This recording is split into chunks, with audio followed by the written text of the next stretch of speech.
Bonjour les amis, aujourd'hui nous allons parler de la procédure Campus France et je vais aussi répondre à cette question, des questions fréquentes qui m'ont été posées lors de mes lives. Donc d'abord, il faut savoir que pour la procédure Campus France, il y a deux calendriers. Il y a le calendrier pour la licence 1 et il y a un autre calendrier pour le master de la licence 2 et pour la licence 3. Donc pour la licence 1, le calendrier est là jusqu'au mois de janvier. Vous pouvez postuler, vous pouvez remplir votre dossier jusqu'au 14 janvier ici au Tchad. Pour la Turquie, c'est le 17 janvier. Et un peu partout dans le monde, c'est jusqu'à mi-janvier. Donc c'est approximativement entre 14, 15, 20 janvier. Pour le master, c'est jusqu'au mois de mars.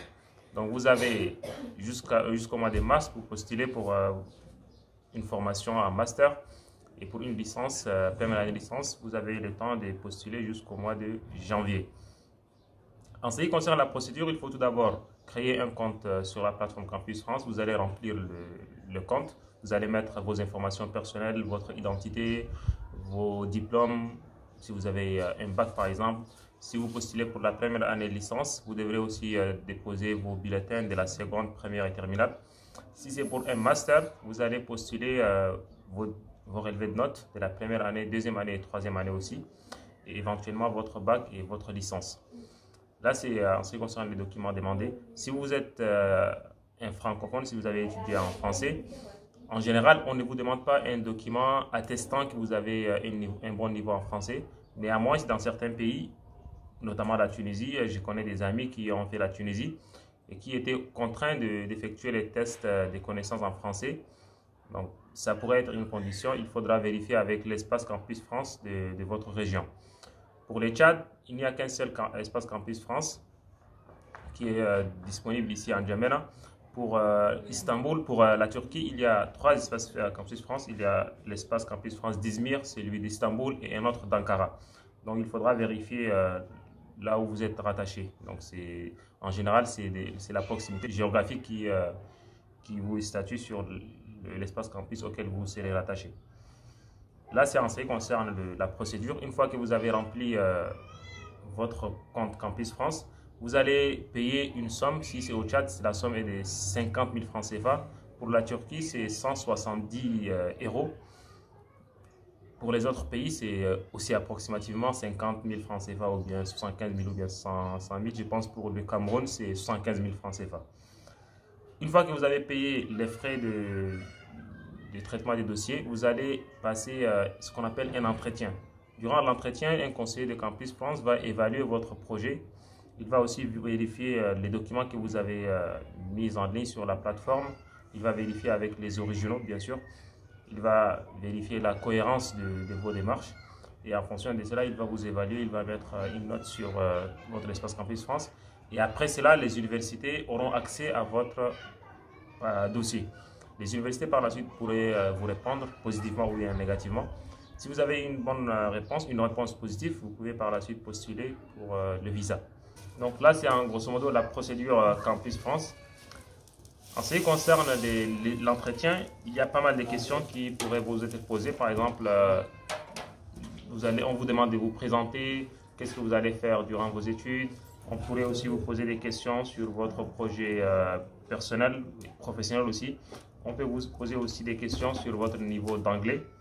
Et on pourrait aussi vous poser des questions sur ce que vous comptez faire après vos études. On pourrait aussi vous poser des questions sur les mauvaises notes que vous auriez eues lors de vos études antérieures. Parmi d'autres questions, parmi les questions qui pourraient aussi vous être posées, c'est de vérifier pourquoi vous avez chômé une ou bien 2 années. Si vous n'avez pas fait des grandes choses durant les années précédentes, on pourrait aussi vous poser des questions là-dessus. Parmi les questions qui pourraient vous être posées, on pourrait vous demander comment est-ce que vous allez subvenir à vos besoins une fois que vous serez en France, ou bien pourquoi vous avez chômé une ou bien 2 années.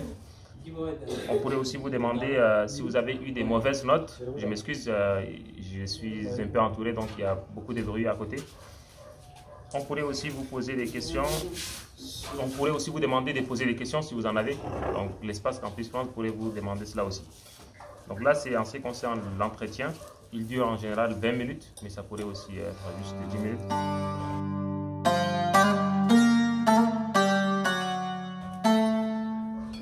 Parmi les questions qui m'ont été posées, on m'a demandé, peut-on postuler dans plusieurs formations différentes? Ça veut dire, si vous postulez pour la première année de licence, est-ce que vous pouvez postuler par exemple pour l'économie, le droit et la sociologie?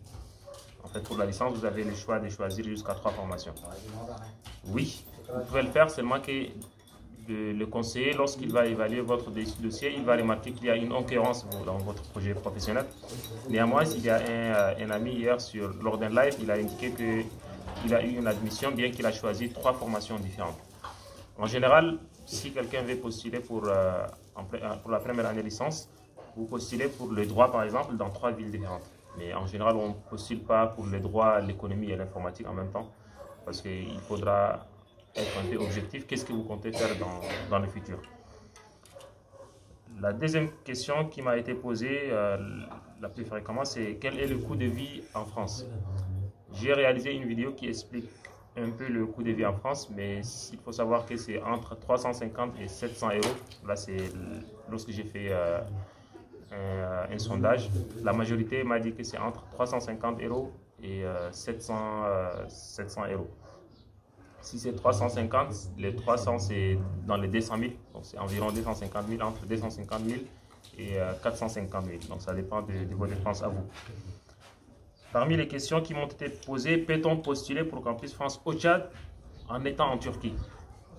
Non, vous ne pouvez pas le faire parce que votre entretien, vous devrez le faire en face, donc c'est un entretien qui s'est fait face à face. Si vous êtes en Turquie, vous ne pouvez pas venir, sauf si vous avez beaucoup d'argent, vous pouvez prendre un billet d'avion pour juste venir pour l'entretien et puis repartir. Mais en général, comme il y a un espace Campus France en Turquie, vous devrez faire la procédure en Turquie. Et si vous êtes au Tchad ici, vous devrez la faire ici au Tchad. Et si vous êtes au Cameroun, vous devrez faire la procédure Campus France au Cameroun.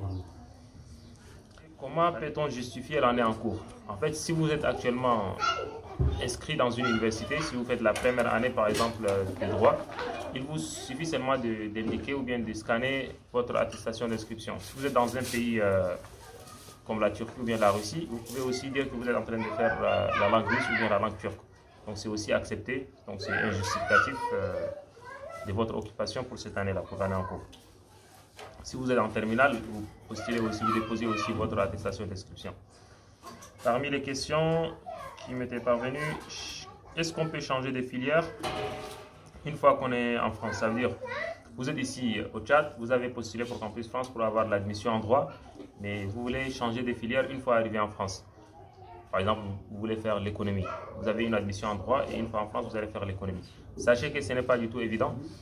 Lorsque vous êtes ici, accepté ici pour faire le droit, vous serez en France aux environs du mois de septembre ou bien d'octobre.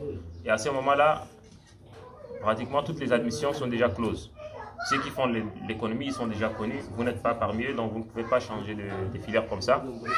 Je m'excuse une fois de plus, il y a trop de bruit. Donc j'espère que vous allez m'écouter. Je vais parler un peu à haute voix. Donc, ce que vous allez faire, c'est quoi? C'est de perdre une année si vous insistez ou bien si vous voulez changer catégoriquement de filière. Si vous êtes admis en droit, une fois en France, vous voulez faire l'économie. Donc, il faudra passer une année, je ne sais pas, blanche ou bien vous faites le droit et après cela, vous allez changer de filière. Néanmoins, il y a quelques formations qui sont considérées comme des formations de tronc commun. L'économie et le droit dans certaines facultés, c'est un tronc commun. Donc, vous êtes accepté en économie, vous pourrez par la suite switcher vers le droit si c'est dans la même faculté. Mais si c'est pour changer de faculté, ce n'est pas du tout évident. L'avant-dernière question qui m'a été posée, comment choisir ces formations et quelle université choisir? Pour choisir une formation, il faudra vous poser d'abord une question sur ce que vous comptez faire dans votre avenir. Quel est votre niveau dans les différentes matières qui pourraient être enseignées dans la formation pour laquelle vous allez intégrer? Qu'est-ce que l'accessibilité aussi?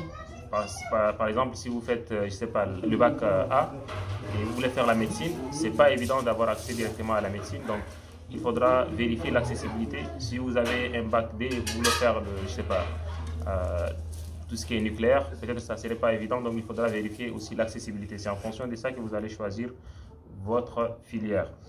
Vous pouvez aussi vous baser sur la réputation des universités. Si vous avez choisi, par exemple, l'informatique, vous voulez savoir quelle université choisir. Pour cela, vous pouvez chercher sur Internet la réputation de l'université et en fonction de cela, vous allez choisir la formation. En général, on évite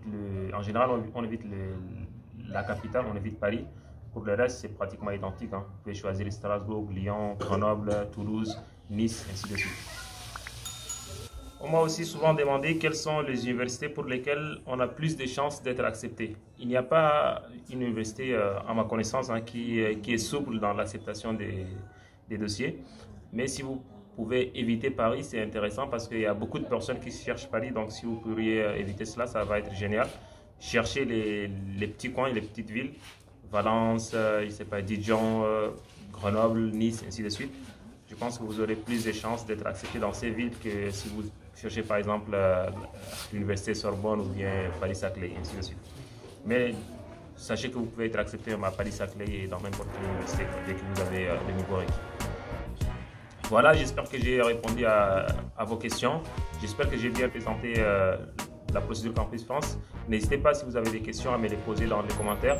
Je vais aussi mettre des liens sur la description de cette vidéo-là. Ici, c'est Codemasta et on se verra une autre fois. Ciao!